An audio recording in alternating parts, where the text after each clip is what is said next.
Hey guys, it's Elise. Welcome back to My Cupcake Addiction. Today I'm going to be showing you my sneaky 2-ingredient chocolate mousse. This is the recipe that I use when I know I've got people coming for dinner and I've been way too busy to come up with anything fancy to make, but I still want them to feel like I've gone to trouble. The 2 ingredients that you're going to need: dark chocolate and whipping cream. Because I also want to show you guys just a couple of different ways that you can decorate, I've got some raspberries and some mint and also a little bit of melted white chocolate. To make some little edible bowls, I've got a little Sophia mold. You can also use something like a cake pop container to mold some little half circles, and I'm just going to show you some cool patterns. And I'm also going to show you how to make some really easy little chocolate flourishes using just some little cut pieces of a cardboard cylinder and some baking paper. Let's get started. The first thing that you're going to want to do, I've separated my whipping cream into 2 portions. There's 150 mils in there and the remaining 450 mils are in the large container. I'm going to take the smaller container, pour it over my dark chocolate, and we're going to pop that off into the microwave on 30-second intervals until we've made essentially a chocolate ganache. So 30 seconds, stir, 30 seconds, stir, and mine only took 1 minute. You want that to be lovely and smooth like a little chocolate river, no grains and no chunks of unmelted chocolate. You need to let that now sit until it's a little bit cooler because we can't put that into our cream until it's not hot anymore.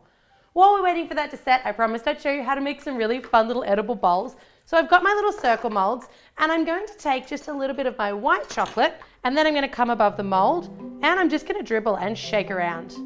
You'll notice I'm not using whole teaspoons. I'm really just dipping the spoon in the chocolate. If you put too much chocolate on there, you get like a big kind of a lump of chocolate in the bottom of the mold and it's just not as pretty.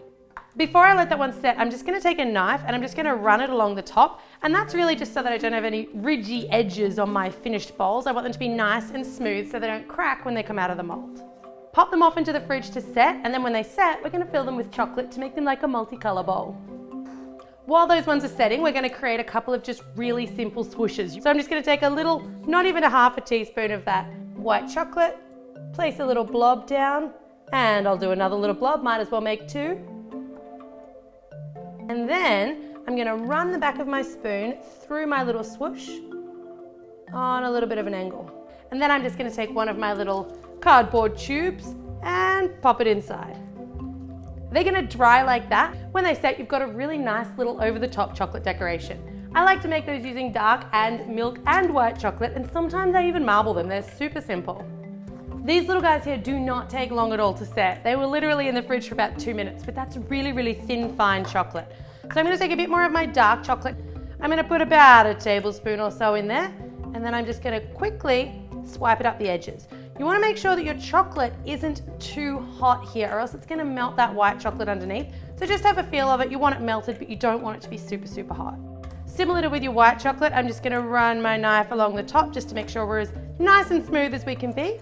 And then they can go off into the fridge to set. You must set these in the fridge because when you put them in the fridge, the instant cool is going to shock that chocolate and it's going to help it to contract away from the outsides of your mold. With our garnishes and our bowls all setting nicely, it's time to move back to the mousse. I'm happy that my ganache is slightly warm to touch, but it's definitely not hot anymore. So I'm going to put my whipping cream into my mixer.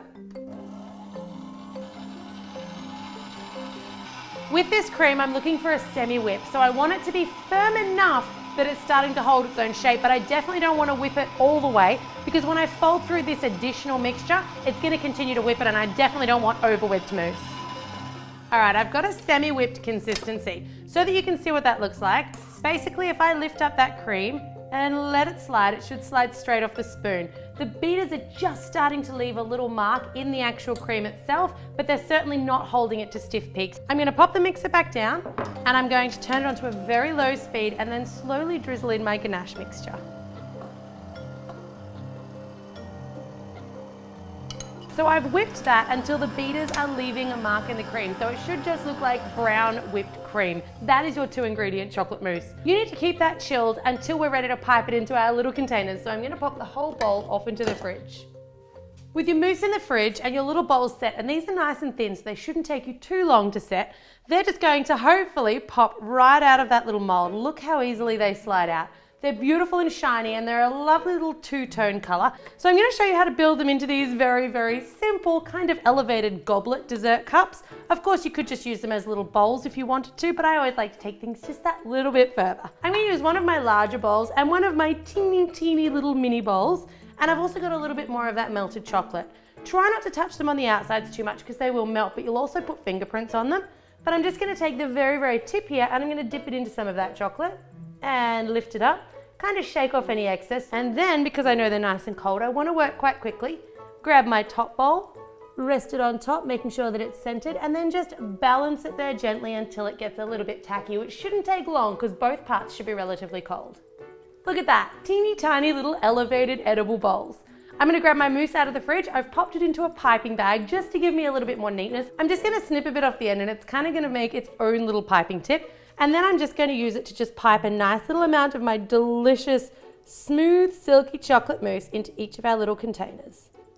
I like to come right out to the edges and then kind of bring them just a little bit higher. Perfect. Now to garnish, I'm just gonna take either a white or a chocolate or both flourishes.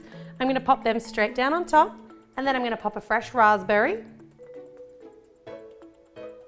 and a little sprig of mint for color. 2 ingredients, so incredibly easy, plus those extra ingredients for garnishing. You guys can decide how complex or how easy you want these. They also look fantastic, served in little martini glasses or little dessert cups.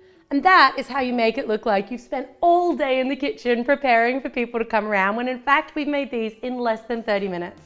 I hope you guys have learned my secret trick to a really simple and quick 2 ingredient chocolate mousse. If you're not already subscribed to the channel, make sure you do for 2 new videos every week. And as always, thanks very much for tuning in.